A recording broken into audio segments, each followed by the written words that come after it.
This is not these are old loons with a couple of teeth and one eye. All right, shared amongst themselves. Yeah. They're the Grey Sisters as Fates. So, like, they're not conniving, smart. And then we see them freak out when Hercules gets his immortality. That's true. Had They they didn't see that waited coming. to cut that, they didn't see that coming. So, no, they're old bats that Hades has wrapped around their finger.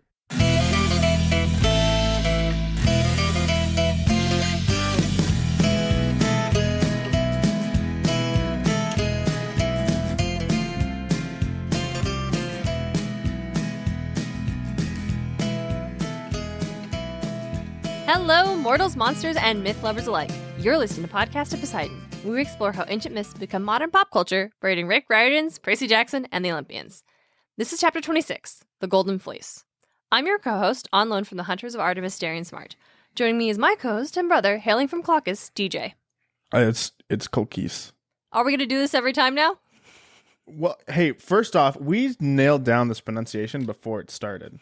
Yeah, but I had such a good flow going. I didn't want to interrupt the intro flow. Which apparently I was the only one who felt. Okay, fine. We have to go to the camp store now and see if we can find our flow again. All right. Hey, DJ, guess what? What's up? Well, you should be able to guess. We have a guest. You're right. You should be able to guess this because he's right here. Let me introduce to you all the mastermind behind Gaming Theater Presents on YouTube, the man behind the GeekScorpio handle, Leo Garcia. Hi, everybody. I'm Leo Garcia, also known as GeekScorpio, and I run a channel called Gaming Theater Presents, where in it we do a couple different things, all video game related. Our biggest stuff right now has been a parody Let's Play that we do. We're currently going through the recording of Chrono Trigger right now, but other games in the future. The another section that we have is we do analysis on video games and video game design with a game designer that's on there. Is our buddy Rob. And lastly, and this is one of my favorites that I've been working on, has been Legendary Artifacts and soon-to-be Legendary Creatures of Gaming, where we explore different artifacts and creatures that keep randomly coming up in pop culture, but also in video games that keep showing up as well, and sort of the origins of where they come from and why they keep reappearing as they do. Nice. And that is exactly why Leo is here today, because the Golden Fleece definitely counts as a legendary artifact that kind of just keeps reappearing. It keeps on trucking. But before we go any further, Leo, we have a super important question. What cabin are you from? Oh, I'm from cabin number 11, Hermes' cabin. The trickster and the guy who basically will show up in random places. Not untrue. Not untrue. And also, Leo, have you ever read the Percy Jackson series? Sadly, I have not read the Percy Jackson series. No, that's okay. Will you watch the Percy Jackson series when it is on Disney+? I will. I already saw the first movie. Did not see the second movie. But yeah, we don't talk about those the movies here. All right. So I have seen nothing of Percy Jackson. There's nothing. There is nothing. You've seen nothing good. There's no Warren Bossing say. There is no Percy Jackson live action movie. Okay. 20 whatever. So let's talk about the books.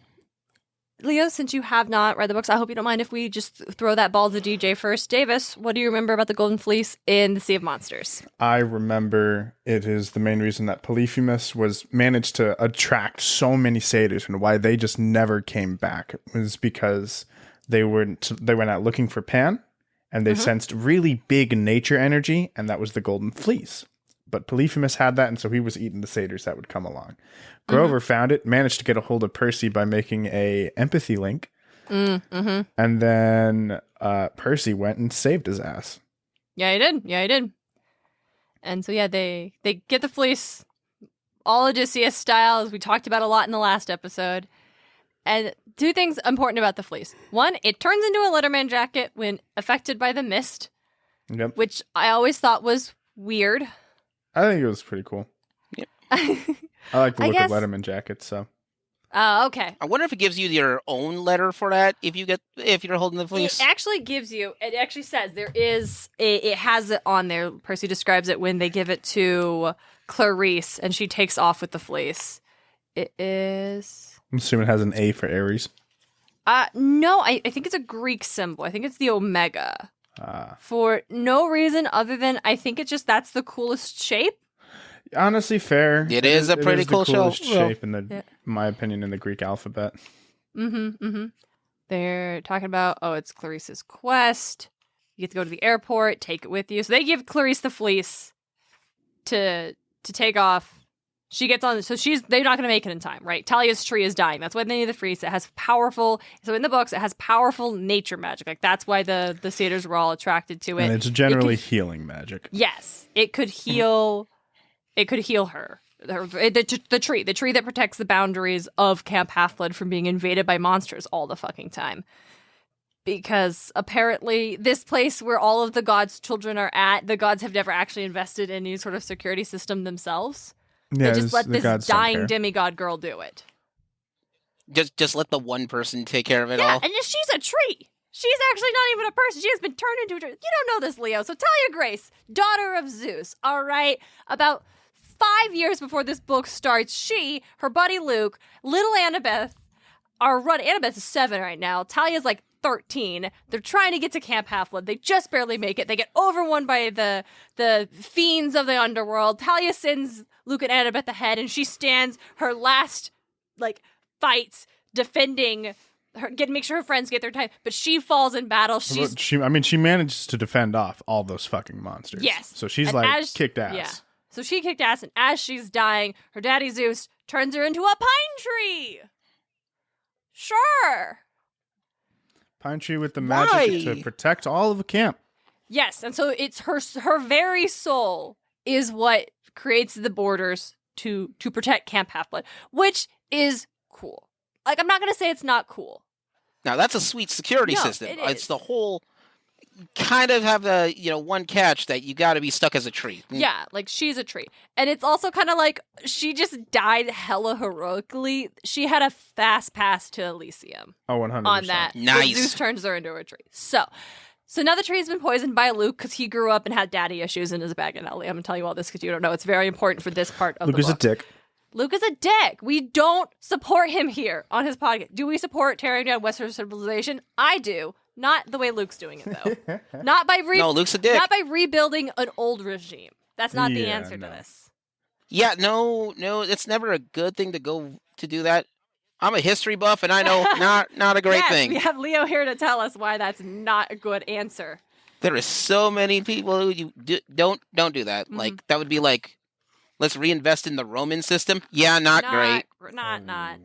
No. Oh, how about we go with the Old English once again? Not great. All right. So I found it. So they get to Florida after they have left the Sea of Monsters, and the mist sets back in. The mist, Leo, is the plot device that obscures Greek mythology bullshit from mortal eyes, and it also works on demigods sometimes. So even the fleece had transformed from a sheepskin to a red and gold high school letter jacket with a large glittery omega on the pocket. Okay, so it's stuck with the omega symbol, which, on the one hand, super cool. On the other hand, if anybody else wants their hands on the fleece, not hard to spot. Not very much able to tell. That's the fleece. Yeah. Mm-hmm.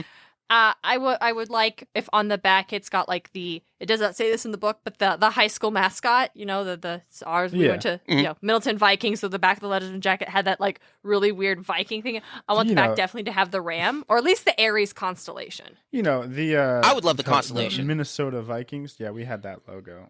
It was the Minnesota Vikings one. Like, what? Not what this episode is about. No, it was a really weird though. All right, so they get the thing for the quest. Clarice takes off. They get the fleece on the tree. Hills Talia's tree. Borders are secure. Camp is saved. Hooray! A little too good of a job. A little too good of a job because, Leo, what do you think happens when the fleece gets on that tree that is the last remains of a dying demigod? Doesn't it recover them? Possibly zombified?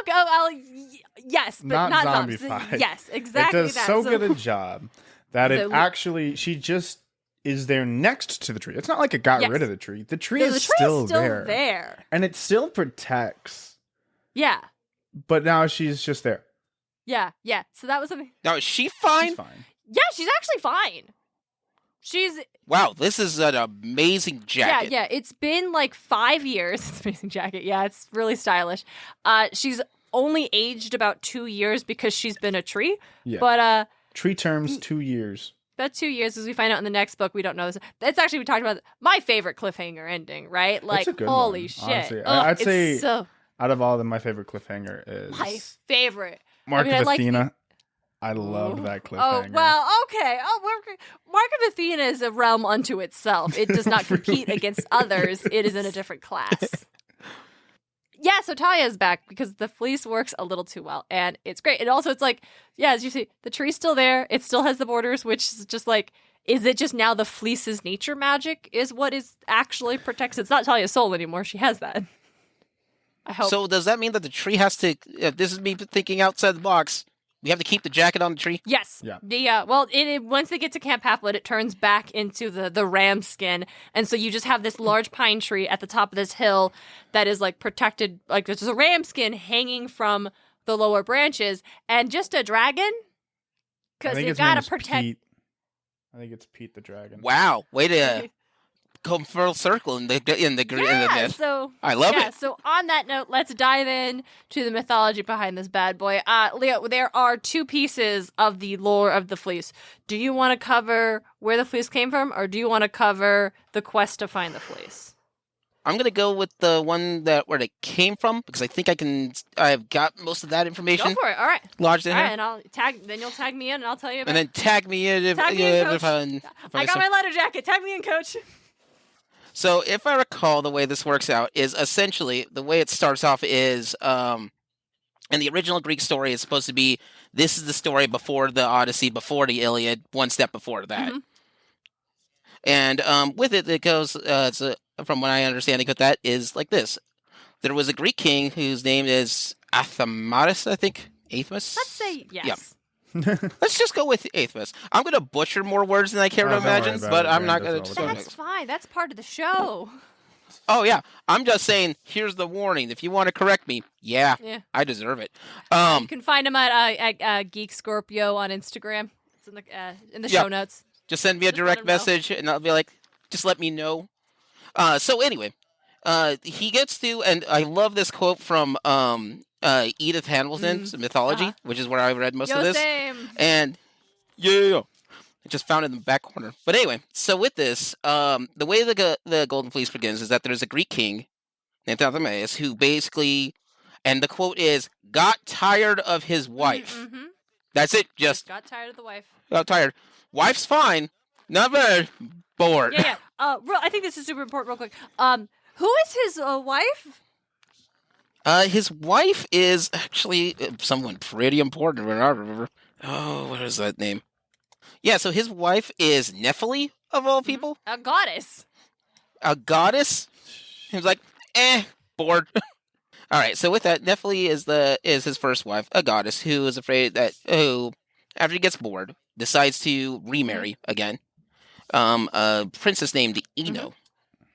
And the very thing that Ino does is that she's like, you know what? Or she's, Nephili, it gets worried, hey, what if Ino decides to usurp me, and probably murder my kids, to get her own child onto the throne? Because Ino has gone full evil fairy tale stepmother at this point. She is actually plotting to kill these children.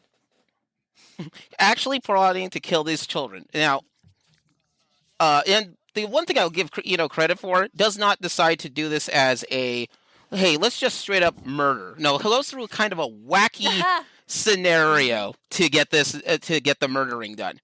So the way the wacky scenario works is this. First off, plan A. All right, we got to do this in steps. Number 1, steal all the seeds of corn. Every seed of corn in all of the land, so that way nobody can plant seeds of corn specifically on that. Step 2, convince the king to send somebody out to the oracle, not to let the king leave, but to have some other chump come out to go to the oracle. Step 3, convince the tell that guy to bribe by bribing him, or threatening or whatever, convincing them to tell him, if you don't murder your firstborn, we're just never going to have corn again. Yeah, sacrifice your kids. And that's to God. the plan. That's the solid plan there. And I do. This is not exactly an Ocean's 11 style thought process on this. Okay, but here's the thing. It works, though.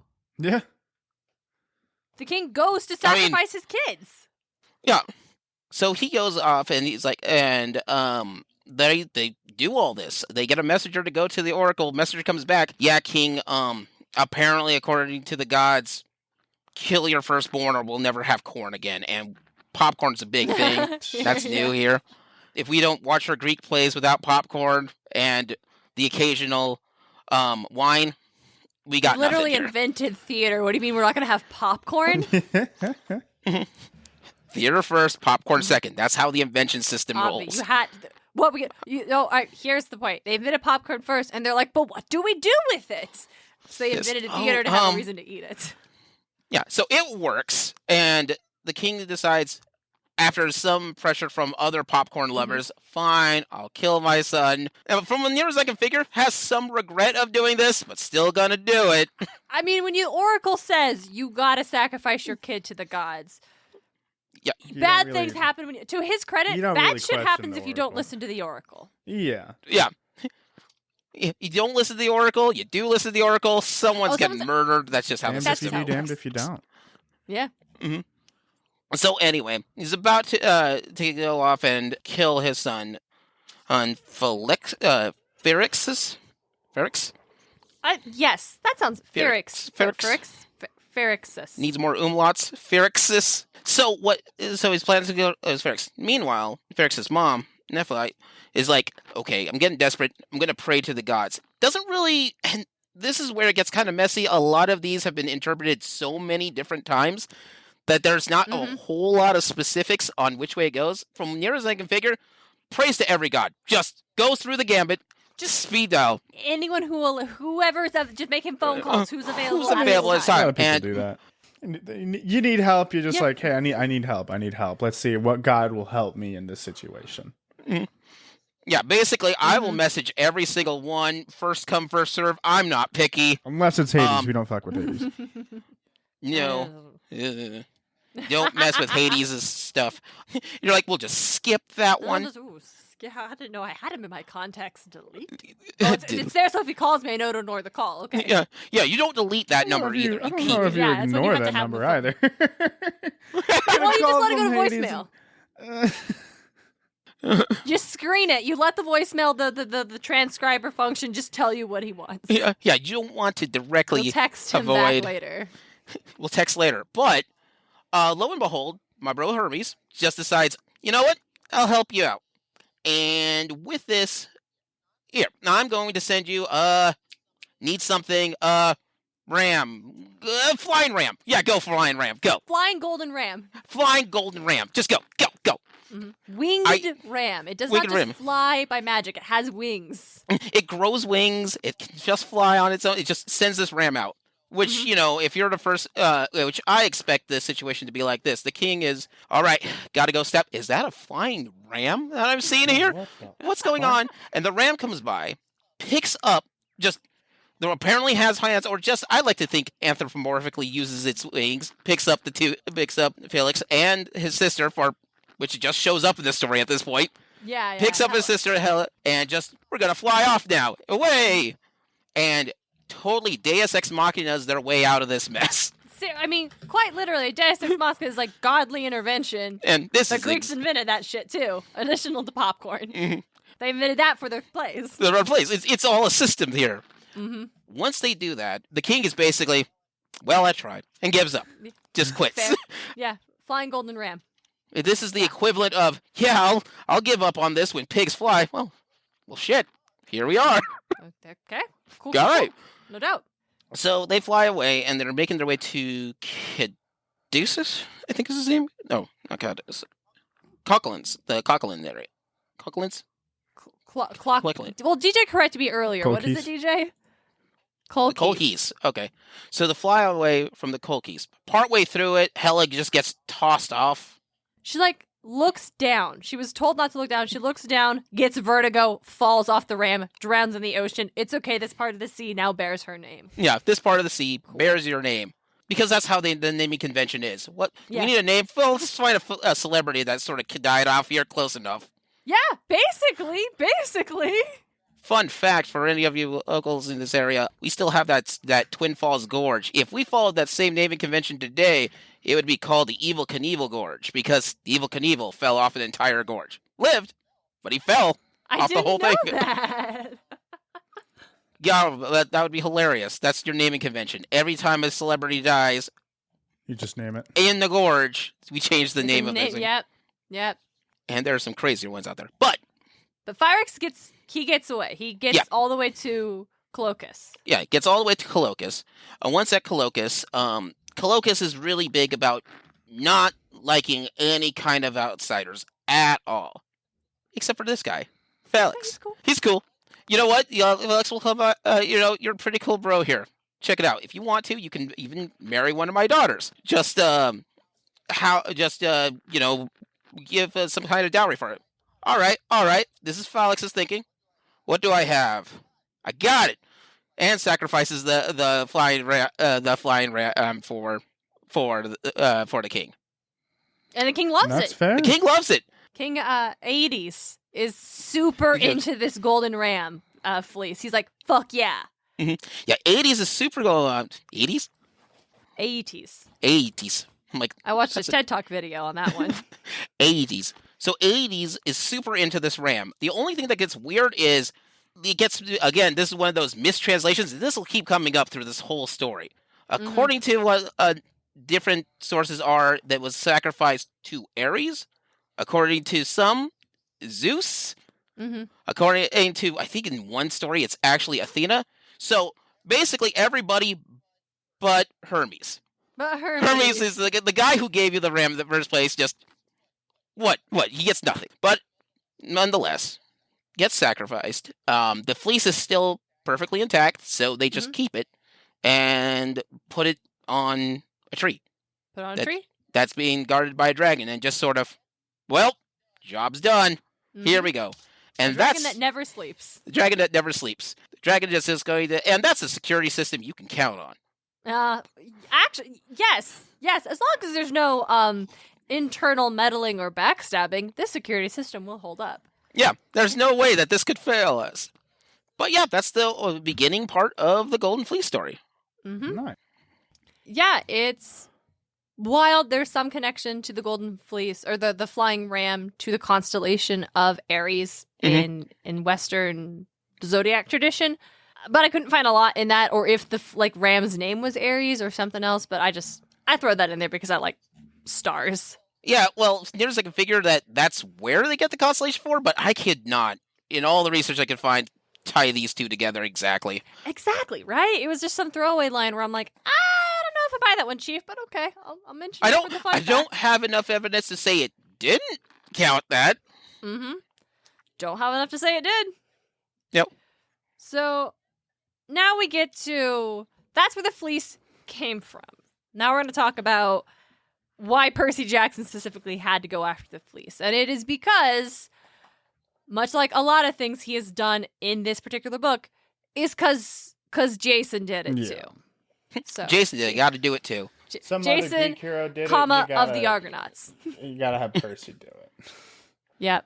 Gotta have Percy do all the things that any important person from Greek mythology did a thing. Well, Percy's gonna have to do the thing. That's the series. That's the point of this. We're teaching kids about mythology. Mm-hmm. Oh, and that's a fun way. Unless you're Percy who has to do all the stuff, then less fun. And it's less fun when you have to do it. Yeah. All of it. So this is the Golden Fleece's most well-known, prominent role is in the Jason the Argonauts myth, and it does way less than it did in the myth of Pherex and Hela. Which I keep saying Hela. I'm pretty sure it was just Hel, because it's E at the end, not an A. But so here's just a quick backstory. Jason's father was king of Iolcus, and Jason's uncle was an asshole who was also the son of Poseidon, who overthrew the king. And when Jason gets older, he's like, all right, I'm going to come back and reclaim my rightful throne. And his uncle's like, all right, bet. Why don't you give me the Golden Fleece and I'll give you your throne? And Jason's like, cool. So he, like an 80s movie, put together a ragtag team of adventurers and they go you sailing. Son of a bitch, I'm in. That was him talking to Orpheus. Hercules just heard for the next room and burst through the wall. You're making a team? I'm putting together a team. You son of a bitch. I'm in. That was how everybody greeted him. Atalanta was already on the ship. So It's a who's who, really, depending on who's the who writing this. Exactly. We're not going to get into the No. Argonauts so much right now. That'll definitely be a later Quite a bit later thing when we get Quite to a the bit point later. where Argonauts actually like come up in conversation Well, I mean, because they called their ship in the second series the Argo 2. Yeah, I think we got to hold some Electric stuff Boogaloo. for... Essentially, Yeah. It was named by fucking gotta Leo hold some Valdez. stuff. I wouldn't doubt it if he made that joke. That's the actual full name. It's the Argo 2 Electric Boogaloo. He just doesn't tell anybody that second part. Piper knows. Piper 100% definitely knows. But Leo has never told Piper, but Piper knows. But Piper definitely knows, right? And they just never told Jason. So it is... Weird side note, Ferrix is actually related to Jason. How they're related depends on who's telling the myth, but it's an important connection is that, like, much like this kingdom is rightfully Jason's, the fleece is kind of also technically his, but that doesn't super come into play. It's just one of those weird Greek mythology extended canon things that I like to talk about. So many wacky adventures ensue. A lot of them we covered in earlier episodes throughout this season. In Mythology, the book, Edith Hamilton describes the Argonaut journey as the first, or like Jason being the first hero of Europe to undergo a great quest, a generation before Odysseus, which actually answers a question you and I had a couple episodes ago, DJ, when we were trying to figure out the timeline of when did this stuff happen. Okay. Like, when did Jason see the sirens? Was it before or after? What? Before. Nice. Everything Jason did was before. Nice. So I like knowing that there's apparently a loosely established timeline. Yeah. It's fun. It's fun. Factuals.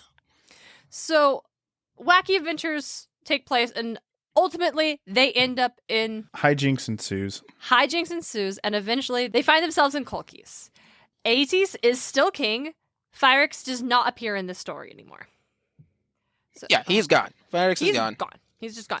At first, Jason just asks Aeetes if he can have the fleece. Bold move, I say. Bold move. And you know what? Oddly diplomatic for a Greek hero. I respect him. Just like, I'm just going to ask and see what happens. The worst he can do is say no. Yeah. And actually, that's not true. The worst that could happen is that Aeetes gets deeply fucking offended by the audacity of this stranger and then says, I'm going to have you murdered, basically, by giving you impossible challenges that you will surely die. Because I can't straight up murder you. That I'm would the be hero. rude. I'm a Greek hero of this myth, so I guess you're betting on the wrong horse, bud. Wrong winged horse, motherfucker. So, yeah. As some versions of the story say that Aeetes was so intent on keeping the fleece because there was a prophecy that said he would be king so long as he had the golden fleece, but that's neither here nor there, really. The point is, he's like, okay, Jason, you can have this if you can fulfill these challenges 3. And Jason's like, okay, bet. I've done a lot of cool shit. I'm Jason. I'm the hero of this story. Nothing can possibly go wrong. And the gods are watching this like, he's going to die. These challenges that the king has are just not something that Jason can do on his own. Wink. Wink.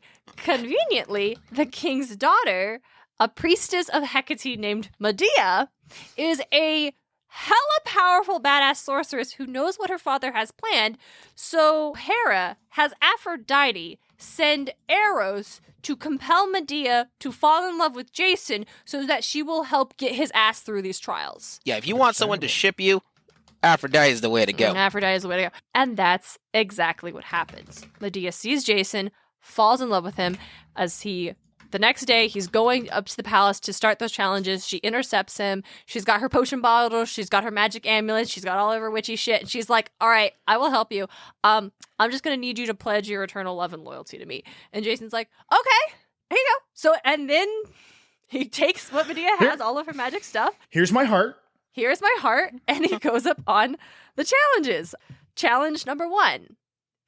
Jason has to plow a field of fire-breathing oxen. Fortunately, Medea's potion makes him fireproof. And so he does, and it's great. Perfect. Challenge number 2. He has to plant the teeth of a serpent/dragon And when he does, those teeth, then in, I'm assuming, the plowed field, the teeth spring up and become skeletal soldiers that attack him.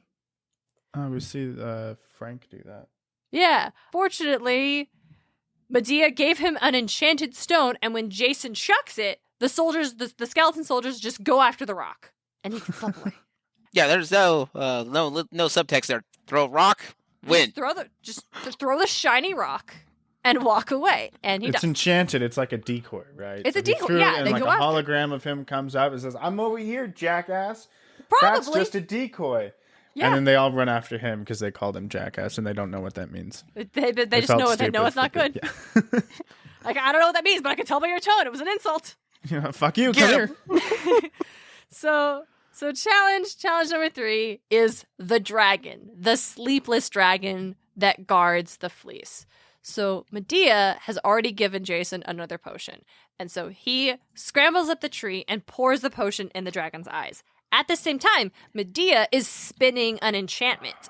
And these two things combined put the dragon to sleep. I'm sure a sleep this dragon very much needed. Mm-hmm. And you don't get titled the Sleepless Dragon if you sleep. Now he's got a new title of that Sleepless. Lazy ass son of a bitch, lying ass dragon. You lied to me. You told me you never slept. Okay, I did it once. Once, all right? Once, all right. and it was In like 100 college. years. I sleep every 100 years because, you know. You do need to sleep eventually. Like, it's a hyperbole. Like, I am very sorry. Like, yeah, it's been like 95 years since I last slept, so you're coming up on the deadline. You might need another dragon, bud. Just get a tip. So dragons asleep. Jason grabs the fleece. He and Medea hop on the Argo, and they skip town. As we covered in our Cersei episode, Aegis is pretty fucking pissed. He sends his son after him. Jason kills the son. Medea chops her brother to pieces and scatters the body parts so the king will have to stop chasing them in order to collect the pieces of his son's body. Pretty fucked. And then they go to very much Cersei's so. island. Now they have the fleece, right? Eventually, they return to Jason's home kingdom with the fleece. And we'll talk about what happens there in the future. A lot of shit goes down, and it's not fun. Yeah, stuff goes down. It's not great for really anybody involved, but the fleece stops being important at that point in time, so that we no longer care about what happens in that story right now. One thing of interest is that, as Leo mentioned earlier, these stories were told in a lot of different ways. Like, there are different translations that we're dealing with now, but also just in the time when they were, actively being told as part of like the oral traditions of what would become Greece, there were different versions of this story. One, and we don't really know all of them. They weren't really written down. But there is this piece of pottery circa 480 to 470 BCE, right? It's basically a wine cup. It's a big wine drinking cup that has like it's an image of Jason facing off with the dragon. And on the wine cup, he is being disgorged from the dragon, and the person helping him complete this task isn't Medea, but Athena. Oh. So that's just an interesting tidbit on just, again, thesis of this podcast. There's no real wrong way to be telling these stories because they were being told different ways back then. And, Jason being, swallowed by the dragon doesn't really fit in the oral traditions we know, but clearly it was a version of the story that existed at one point in time. And I just thought that was very cool. And honestly, this wine cup, way more interesting than the actual damn Golden Fleece. Oh, I believe it. Because, yeah, here's something that I think we get to address now. It's just the Holy Grail. Yes, except the Holy Grail supposedly will... Well, even the Holy Grail, yeah, it's just, exactly, DJ. Mm-hmm. It's just the thing that they're after, but the fleece itself is not special. Yeah, maybe there was a prophecy from the king about he would only be king as long as he had it, but... Maybe. And most stories don't even have that part. Don't even have that. It's something else, yeah. So, like, why the fleece? It's not magic. Like, the ram could fly. The fleece doesn't give you power of flight. It's not like the Nemean lion pelt where it's impenetrable and it's great for armor. It doesn't... The healing magic thing is something that Rick Riordan put in. Like, that's something he invented to make the fleece relevant for his characters to need to get to drive his plot forward. But It's a golden-ass fleece from the gods. It's got to do something. it doesn't. It doesn't. That's the fun fact. As cool as this is, does absolutely nothing. Doesn't do anything and stops being important as soon as Jason actually gets it, which makes it, and we've reached the point of this this episode, Western storytelling's very first MacGuffin. Mm-hmm. The biggest MacGuffin, probably the most famous MacGuffin you can ever have. I would say like next to perhaps the Holy Grail. Yeah. In Yeah. Arthurian, which was another thing where it's like, yeah, we have legends that if you drink from the Holy Grail, you'll be immortal or what have you. But like, that's another thing that's like, not really. No, That we added later to justify it. Like, The Holy Grail was just a thing used by Jesus, and everybody wants it. it's Everyone just wants supposed to be it. the cup of the last cup that you had during Last Supper. That's it. yeah. And The cup yeah, that held and his the blood. yeah, exactly. And that's Not real that's blood, the but blood. blood. Yeah. Well, Yeah. It was theology. wine. So that's what's crazy. Like, having the Golden Fleece didn't make Jason's journey back easier. Orpheus and Medea were way more useful to have on the ship on their journey back than the fleece. Yes. So yeah, hella MacGuffin. There are some like theories, like scholarly circle theories about like what the Golden Fleece represented in the myth itself. Like, it could have been, sheep husbandry coming to Greece. It could have been, grain or the sun. But mostly it just represents something unobtainable. And the act of getting it is more important than what it is. And so let's talk about things like that. I would like to talk about, in this episode, MacGuffins. Because here's a fun thing. The Golden Fleece doesn't really show up a lot in things. It's Percy Jackson. I found it in God of War. You can get it as a piece of armor in God of War 2. DJ, you were mentioning it was in Assassin's Creed Odyssey. Yeah. But it's not even like anything super important. It's literally just a piece of armor. Mm-hmm. Yeah, And most of the other video games that have golden fleeces in it is still on the RAM. Yeah, it's just the ram. Yeah. Yeah, Leo, do you have any other like Golden Fleece specific we could shout out before we just talk about MacGuffins as a whole? Oh, several of them. So the golden fleece itself is, in most video games, especially an older one like Age of Mythology, ironically, in it, the golden fleece is just a ram that you had a ridiculous amount of health that took forever to kill. But that's about it. It still just ran around like a goat, like any other goat. DuckTales had the Golden Fleece and this is the original 80s cartoon, had an episode with it, which it was just fleece. Scrooge McDuck wanted to have this Golden Fleece to use as yarn. That was it. Using it as yarn actually makes it way More useful. Yeah, at least you can do something with yarn. And you don't have to kill the sheep for it. You kill the ram for Yeah, it. You just shave you it. shear the sheep, and now you have yarn. Please peel your sheeps. Oh, one of my favorite hate ones that. that I liked was Disney's Hercules, the animated series, had the Golden Fleece on there, and a whole lot of stuff to Argonauts and lamp shading, which is just hilarious. But my favorite part is that Jason from there gets his hands on the Golden Fleece and then has an emotional crisis because it took him years to get this, and it doesn't do much. It lets them fly. I think it lets somebody fly, but Icarus can already do that. Yeah, he can already. Yeah, that's Yeah, I appreciate I totally didn't think to check the Disney's Hercules whether or not the fleece was in that, but I love the idea of Jason finally getting it and being like, I spent so long trying to get this, and now what do? It's not even special because like it's not, and I feel like we should see more people react to their MacGuffins in that manner. Mm-hmm.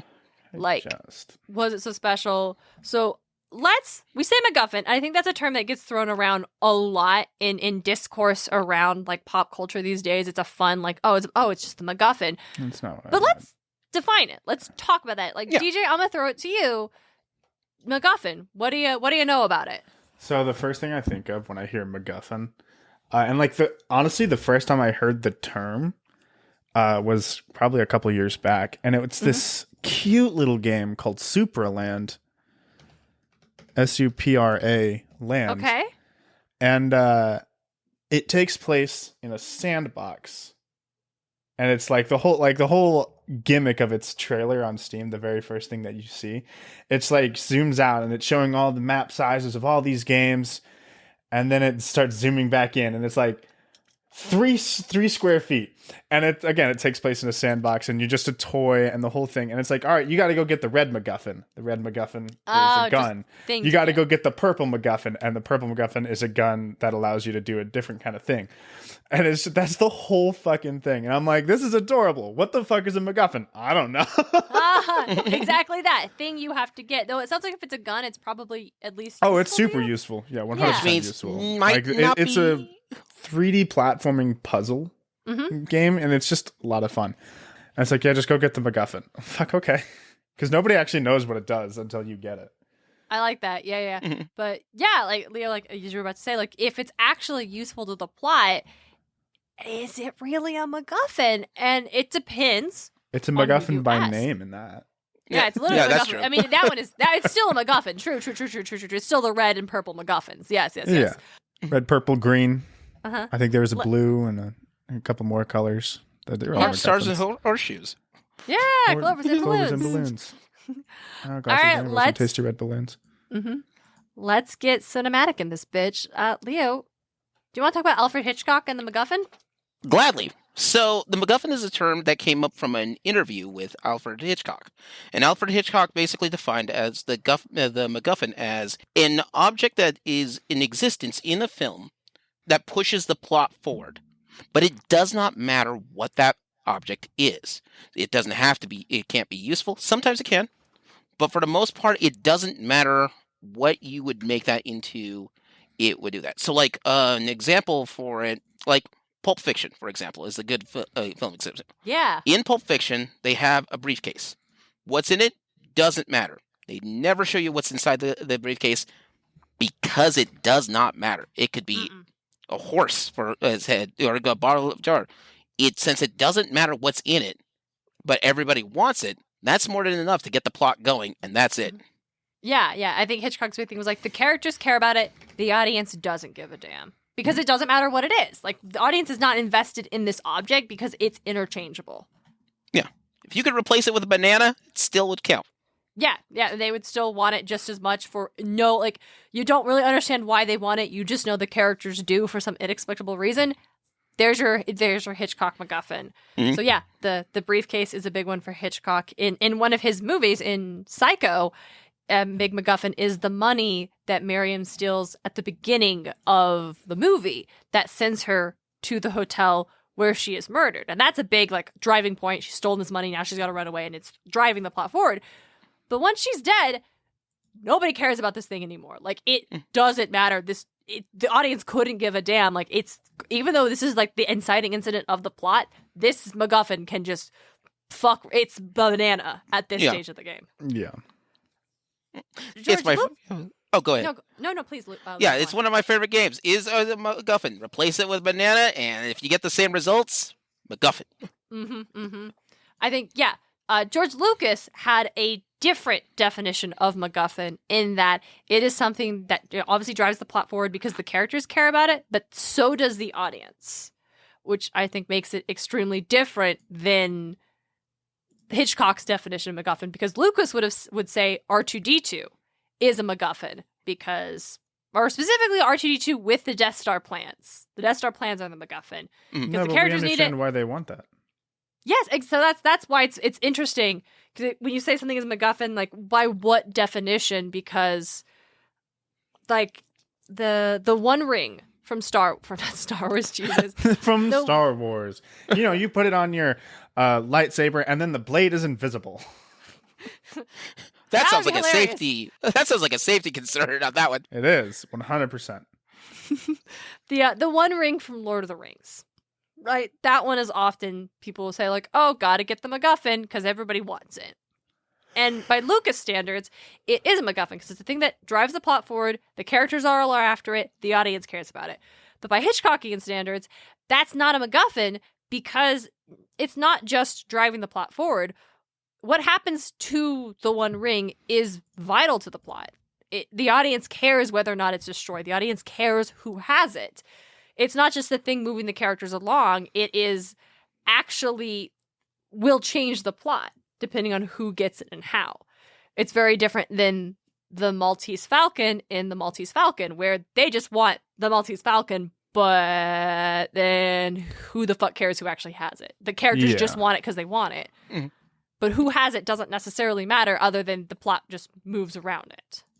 Yeah, that's sort of the big important thing. The plot, it drives the plot forward, but it doesn't really matter what it is exactly. Mm-hmm.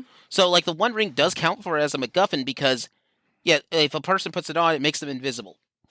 Not that important at all. In fact, very little of it is used except for certain situations. I feel like, is that like the real power of the One Ring? No, see, I would disagree. I don't think the One Ring is a true MacGuffin. For this reason. Yeah. Like they said, like, because if it's really just you go invisible, that's a lame fucking power to wage wars over. Mm-hmm. Like, it's got to be person to person. What happens when you put it on? Frodo wants to get like unnoticed, so he goes invisible when he puts it on. So no, I mean it does make you invisible. Like the ring does make anybody who puts it on invisible, but like it's a piece of Sauron's soul. Mm. And so, like, Sauron, when you have the ring, he can control people. Sauron was controlling people through the ring. Like, he was controlling the dwarves and the kingdoms of men and shit. Like, he was expanding his influence via the rings, and that's why you need to fucking destroy the damned thing. Okay. Because if it doesn't get destroyed... Like, it's not like the heart of the ocean... I haven't seen the movies in a while since I was a child. No, fair. I watch them a lot. I don't know the exact reason and like why the ring is so important. I just know that like it's bad for some people to have it. It's bad for anybody to have it. No one throw it away. Put it in the volcano, motherfucker. So destroy it. Cast it in the fire. No. Yeah. To compare it to another piece of jewelry, which I would say is a MacGuffin, I would bring forth the Heart of the Ocean from Titanic. Oh yeah, that's a MacGuffin.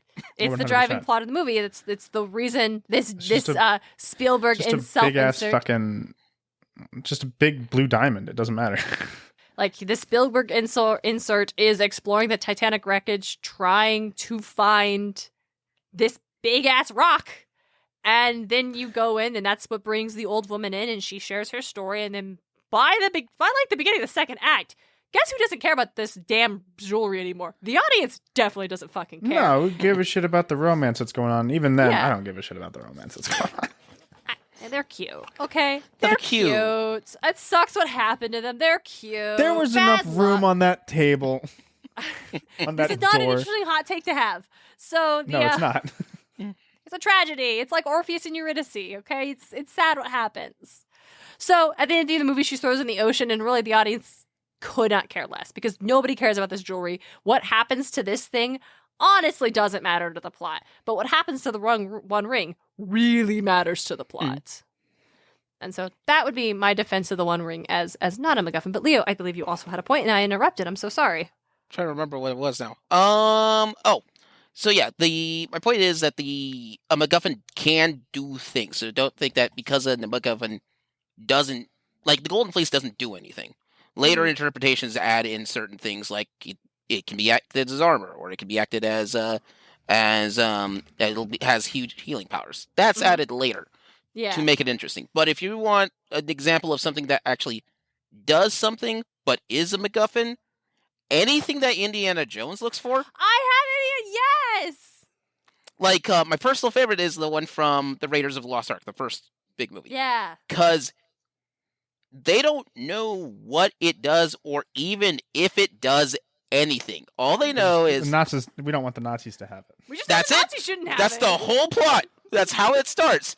And even Indiana Jones is even a skeptic that this even exists. And so he just all right, I guess I'll do it because I just happen to know the one guy who studied this. Yeah, exactly. It's the Ark of the Covenant. Like we don't know what it does. It might not even do anything, but we don't want the Nazis to have it. Yeah. And I think that's really it. I know in Odyssey, Assassin's Creed Odyssey, there is like a MacGuffin. I mean, there's a couple MacGuffins in the new Assassin's Creed games. The whole like thing is that like this character that we're following for Origins, Odyssey, and Valhalla are collecting these artifacts from a very ancient civilization that essentially created the world. But like in Assassin's Creed Odyssey, I didn't play Origins. It didn't interest me. Mm-hmm. But I played Odyssey, and you get the Rod of Asclepius. And I'm like, cool. And it's a really bad weapon. It's so bad. And it's like, you got to go through the DLCs to power it up.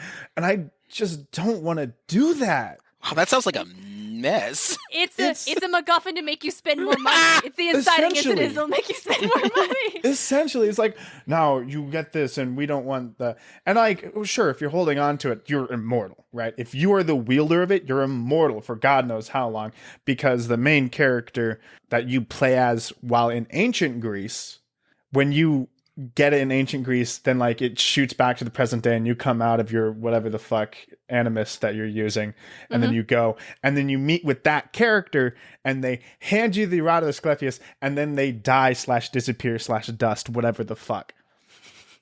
And I'm like, okay. Why? Sure. Why? What the fuck? And I get that it's like we don't want Abstergo to have it because they're the Illuminati essentially, but it's like what the fuck? Basically that. What does this rod do? What do you do?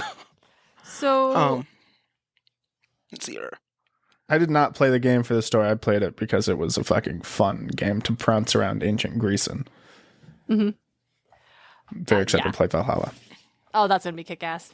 I want to talk briefly about how a person can be a MacGuffin. Oh yeah.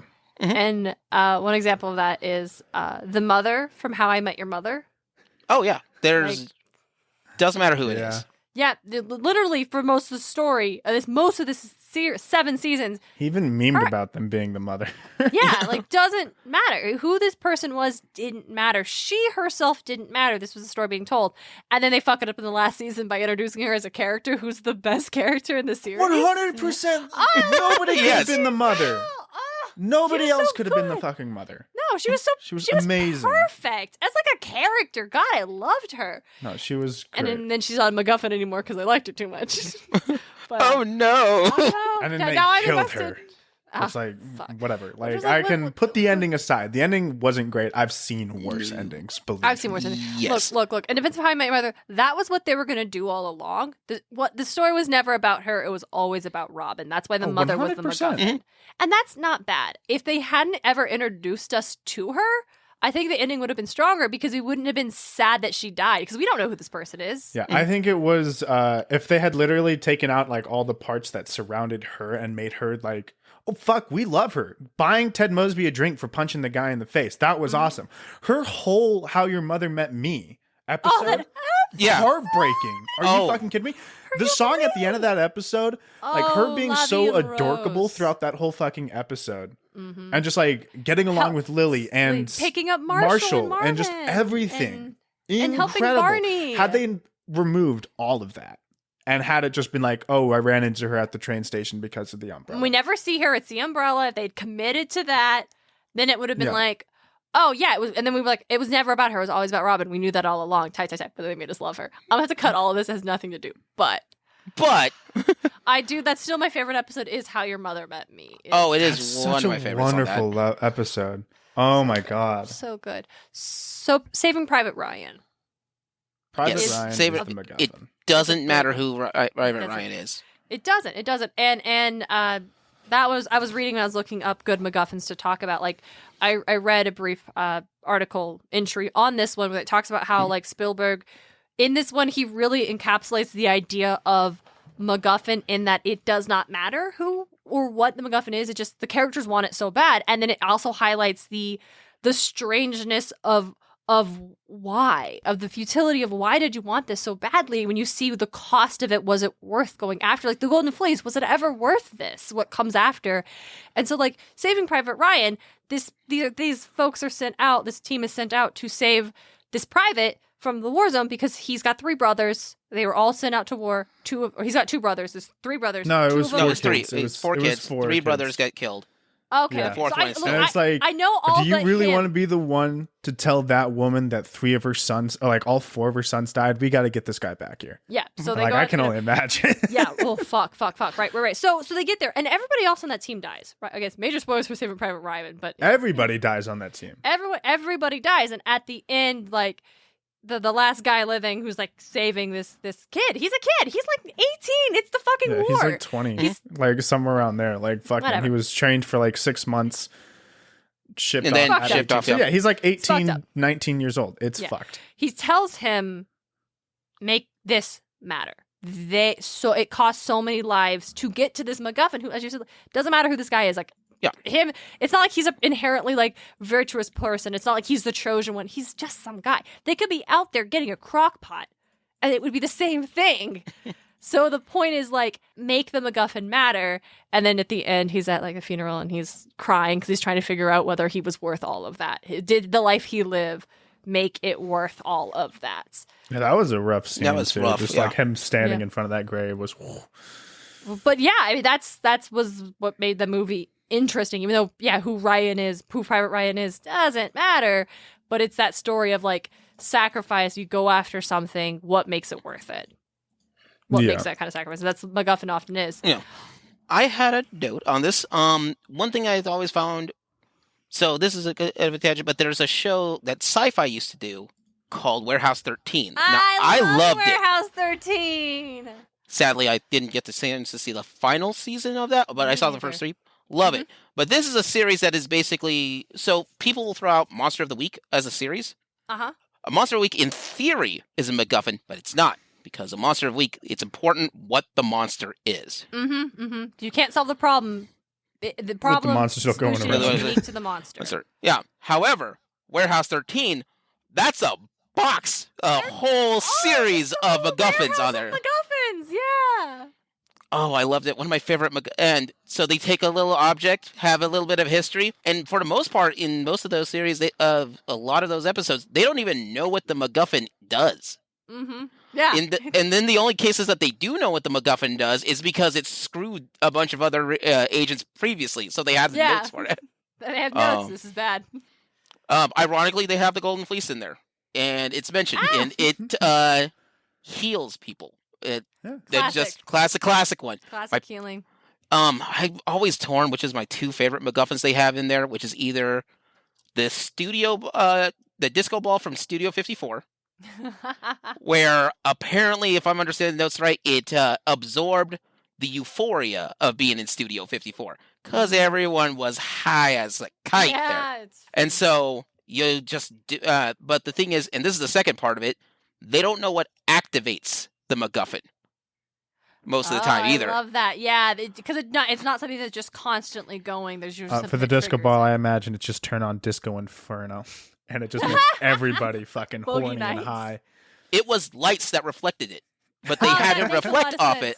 So the thing is that during the day, if you turned on, because during the day, it's just the whole room's lit up. There's nothing to bounce off the lights from because it's all just masked with the rest. Yeah, so you only felt it everything's- when you were in the club. That makes sense. The other one, which I thought was both frightening but hilarious, is John Wilkes Booth's left boot. Oh my god, I don't remember that one. It's not in the series, but they made notes about it, and it just always blew my mind when they had this. It was because John Wilkes Booth is the assassin who shot Abraham Lincoln and it's the world's like biggest manhunt to find the assassin. Yeah. The whole armies Saw him at a of the theater. yeah. Samurai Somewhere just wasn't super stoked about that. So here's the brief note in history of that. So he doesn't get caught for 13 days. And when he doesn't get caught, the thing is that when he fell off the banister, when he jumped off the banister, landed and said his weird line, which I can't remember. Doesn't matter. He's an asshole. Doesn't matter. He's an asshole. South will rise again. I don't know. Yeah, it's actually Dumb something as like shit. that. Yeah, South of Rise again. Something shitty. So he says that and leaves with a limp No one catches him for 13 days. Here's the thing: on the third, he broke part of his leg. It basically got cut and somewhat infected, and he just walked off. And just escaped town for 13 days. So the thing is, what the boot does is if you wear it, John Wilkes Booth's boot, you would have 13 days of whatever crime that you committed. You were never going to be caught. That's so 13 days. Exactly. That's However, how weird Warehouse 13 was. it was, the notes on that was, I don't know what kind of jackass would do a crime and then also wear a boot from the Civil War for 13 days straight. Yeah, right? I can't imagine the arch support in that boot. Oh, it's... Oh, right. It's bogus. You're going to have shin splints for sure. Leo, I know you wanted to mention one show specifically. Oh, right. There was one show that was basically, and if you guys were around to check it out, amazing show, Jackie Chan Adventures. I remember this. DJ, do you remember this show? I think I've seen maybe 1 or 2 episodes, but as a kid, again, it was like a little before me. Yeah, me and Johnny were super into Jackie Chan Adventures. Oh, Jackie Chan Adventures is amazing. Adventuring archaeologist finds these talismans these magical talismans. And here's why I wanted to bring it up is because it's the perfect example of how you have a MacGuffin that's not a MacGuffin. Mm-hmm. The plot runs around all these, around a lot of the episodes is about the talismans themselves. And even every season, it's either a talisman or a form of the talisman. However, during those episodes, it does not matter which one it is, which makes them both a MacGuffin and not a MacGuffin. It matters that it's a talisman, but it doesn't matter which one of the talisman's powers it does. Mm-hmm. And I also loved it because, like, if you combine the powers, you can get other stuff, crazy things. Yeah, that was right. I did love, what was it? Someone has the power of the dog, which gave you immortality, but not healing. And the guy who had both of those, he like, okay, I'm going to give away the horse, so I don't have to heal. Why would I bother healing? I'm immortal. Oh, buddy, that's a huge mistake. Oh, yeah. Immortal is not invincible. No. Or eternal youth. Yep, Yeah. That's how he ended up getting thrown at 60 miles an hour into a wall and just felt every bit of it. Yeah, you're not dying. That. You're dying. Or maybe you never die, but you feel that forever. Mm-hmm. Yeah. Oh, it was such a good show. Yeah, But yeah, fun. that is an example of a MacGuffin, not a MacGuffin. It's a weird scenario. Yeah. I would argue that Ramona Flowers is a MacGuffin. Ooh. Go on, DJ. You have our attention. Because, I mean, as we know, a MacGuffin is the heroes working towards something they want. Uh-huh. Now, Scott's working towards just being able to live a life with Ramona Flowers. So maybe it's that life with Ramona Flowers that is MacGuffin. Sure, it's not a true MacGuffin, right? But it's still working towards an end goal that they want that I think is pretty cool.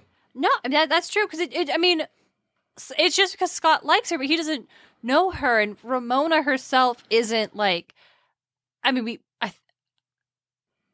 I would say in the comics, in the graphic novel, she's even more of a MacGuffin. Yeah. Because she's just this Mysterious girl. girl in that, like, it's kind of like joking on, like, oh, I'd say in the mysterious movies, girl. she's the most MacGuffin.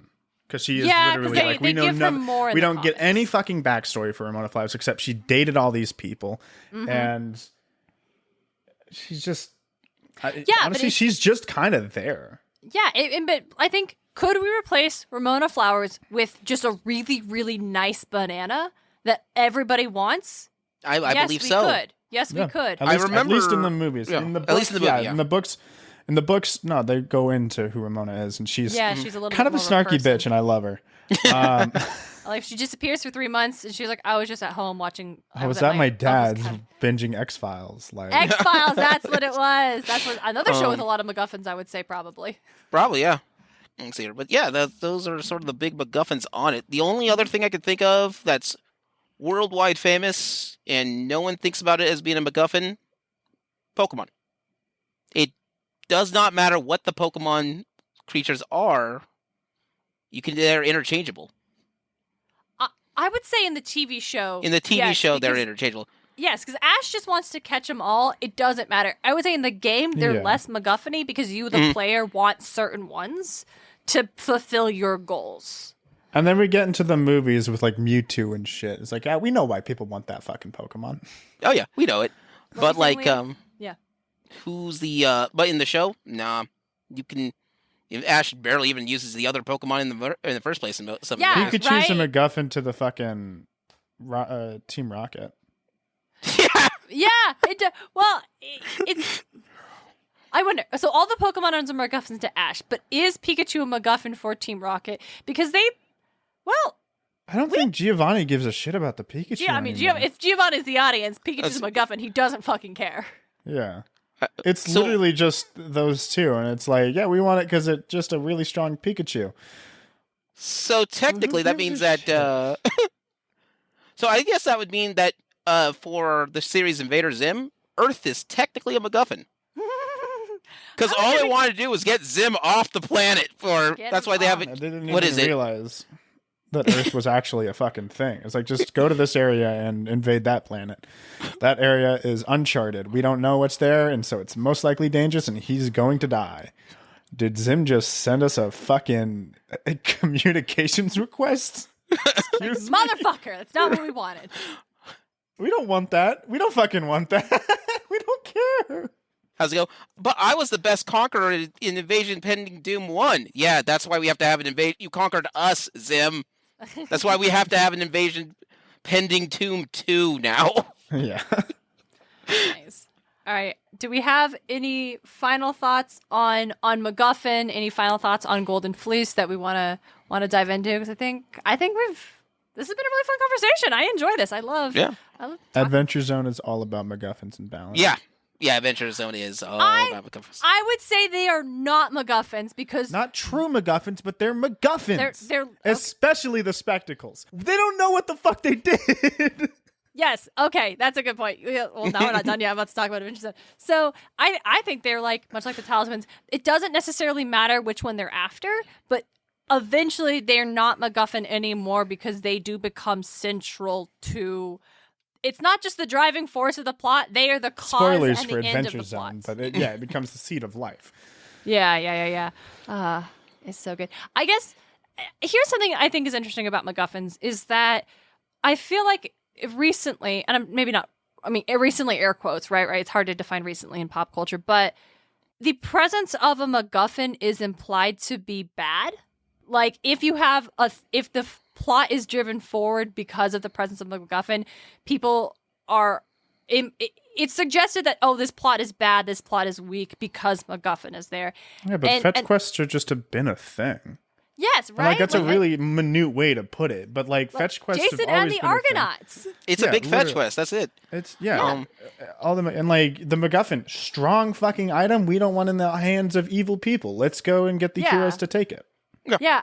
I think exactly. I would say the presence of a MacGuffin isn't inherently a bad thing to have. Like your story, you're not a bad storyteller because you have MacGuffin that doesn't actually do anything. The characters just want it for any explicable reason. But I think you have a weak story if the audience, whilst consuming the story, is thinking, "Why I don't care? Why I don't care? Why I don't care about this? Why do you care about? I don't care about this." Because the audience should. I think when you have a MacGuffin, the audience doesn't have to care about the MacGuffin, but they should care enough about the characters to want them to have the MacGuffin or want other characters not to have it.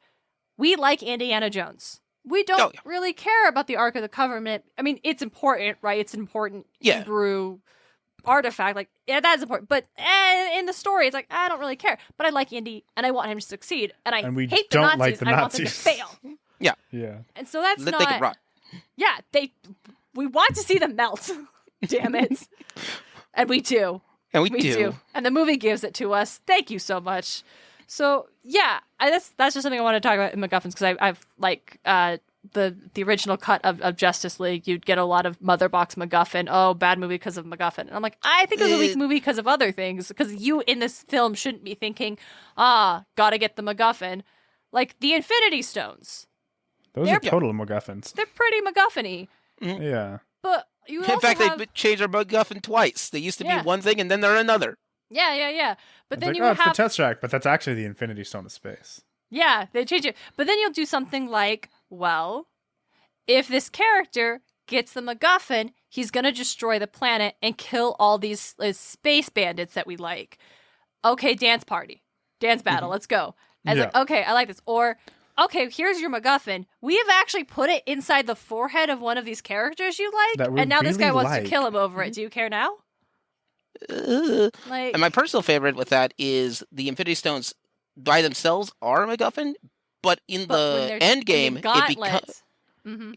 once they're in the gauntlet, in the Endgame, it's not a MacGuffin. And the reason why is because they know what it can do. Yeah, it's not just we want it because we don't want you to have it. It's because they need it. They need it to complete the plot. It doesn't just drive the plot. Like, once they have the stones, the plot doesn't end, right? Like, getting it is the point. Using it is the point. Like, I would say the Infinity Stones are more like the One Ring. Yeah. They're not like the Golden Ticket and Willy Wonka. No. Golden Ticket, Willy Wonka, it doesn't matter what that ticket is. Yeah, like, great. It matters because somebody wants it, Charlie has it, and now he gets to go on the adventure. But the Golden Ticket doesn't matter. Yeah. Could have been a really nice banana. Yeah, it could have been a really nice banana. Probably healthier for you. Is this episode going to be called The Golden Fleece Could Have Been a Really Nice Banana? That's a nice title for that. Could have been a nice Snuggie. Oh, right. We had to call it the Golden Snug. We didn't talk about it being a Snuggie at all. All right, well, we got to tack it in there so we can call that. What? No, I think we decided Letterman's jacket is actually pretty good. Yeah, it could be a Snuggie. Why not? Yeah, it could just be like a fleece blanket. I got one lying around here somewhere. It would be hilarious if it turned out that, like, the Letterman, like, the Golden Fleece can be whatever it wants, but it's stuck on the Letterman jacket, and we haven't figured out how to get it unstuck. I mean, Jason has mad, like, varsity football bro vibes. Or at the very least, varsity track star vibes. He was a pole vaulter. You just fucking know it. I believe it. I believe that, like, most heroes probably lettered in whatever they were doing. Like, Orpheus absolutely lettered in band. Oh, yeah. Orpheus says Totes McGoats got banned. Letterman. And they'll give a Letterman to anybody as long as they're good enough. Yeah, or the school's too small. There goes ours. The only other thing I can think of is, like, I mean, I'm glad we went with banana instead of my other title of that, which would be, like, a MacGuffin that's a McMuffin. Because if you have a McMuffin for a MacGuffin, well, that really just feels like there's some stuffing. You know what? Now that I think about it, this is worth nothing. Boo! I hate it. When you brought up a muffin, there's something's hitting a bell in my head that's like, there was one time a muffin was really powerful and that people should not have fucking eaten it, and I cannot think. Yeah, what is that? Oh shoot, I do know that one. Yeah, okay, no. Yes, that is. What is that? Oh my god, is that? Did you just end our episode on this? Holy Maybe. Shit. Muffin. Cosmic? Is it cosmic? It's a cosmic muffin of some sort. Is it Fairly Odd Parents? Yeah, it is. Yes. All right. That you take a bite and it gives you a wish. Yeah, magic muffin. It wasn't the wishes like it would win against the rules. It didn't matter what the rules were. It didn't matter. You could wish for anything. because it was the genie's muffin that he got. Yes. Right. Okay. No, wait. He was giving it to it by Cosmo Wanda for a 1 year anniversary. It was the present. Right. It was the present. Right. It was a movie. Was it a movie? I think it was a movie, or it was a special at the very least. It was a special. Every bite. Okay. I think we just ended the MacGuffin episode with a muffin.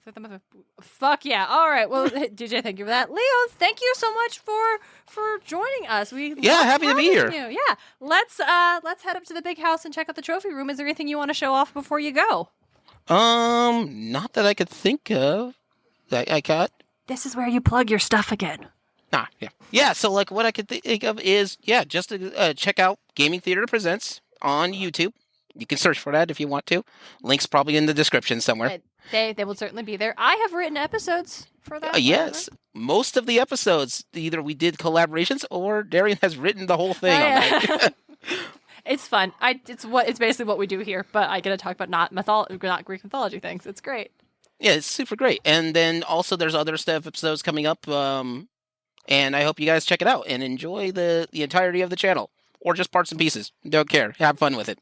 Leo works super hard. He puts together really cool stuff. There's a lot of other really neat artists and voice actors who collaborate on these projects, and it's just a cool place for a lot of cool people to get to show their creative skills. So, yeah, y'all, go check it out. It's down the link. Poke it around. You'll find something you like, I promise. Well, that is gonna do it. So thank you all so much for joining us. We really appreciate you just sharing your time with us. What are some of your favorite MacGuffins? Did you disagree with things that we classified as are or as not MacGuffins? Let us know. Shoot us an email, poseidonpod@gmail.com. Hit us up on Twitter or Instagram @podcastofposeidon. I'm sure as you're listening to this, if you're listening to this the day it released, there is definitely a story on our Instagram with a poll, and you can respond to that. Let me know what you think. Don't forget to leave us a review on Apple Podcasts, and some of you are listening there. We'd love to hear from you, and as well, leave us what your favorite MacGuffin is there. Yeah, just leave a review of the podcast, and then just say just a MacGuffin. And we will read it next episode. I would love to read it next episode. Be wonderful. Speaking of the next episode, that is going to be, last episode of season 2. Oh, shoot. We're talking about the Odyssey. We're talking about the Odyssey, our big fat Odyssey episode, wrapping it up proper, actually deep diving into the Odyssey, full stock. Let's go. We'll see what happens. And then season 2's over, and we'll let y'all know what that means when we come back for that episode. But that will be in your ears in 2 weeks, Tuesday, November 9th, for our big fat Odyssey finale. Until then, thank you all for listening, and don't be like Zeus. Don't be like Zeus. Yeah, just don't be like Zeus. He wouldn't like a MacGuffin either. Podcast of Poseidon is created and hosted by Darian and DJ Smart. It's edited by Darian Smart. The show is produced by Darian and DJ Smart, as well as Tim O'Connor, the Crystal Con Man. Our music is Athens Festival by Martin Hain, and our cover art is by Audrey Miller. You can find her on Instagram at bombshellnutshellart. Like the show? Ready for more? Support Podcast of Poseidon on Patreon. Just $1 gets you exclusive bonus content. Find out more at patreon.com/podcastofposeidon. Can't spare the drachmas? You can support the show by leaving a review on Apple Podcasts or by sharing us with your friends. Find all of our episodes and episode transcripts at podcastofposeidon.com. Thanks for listening.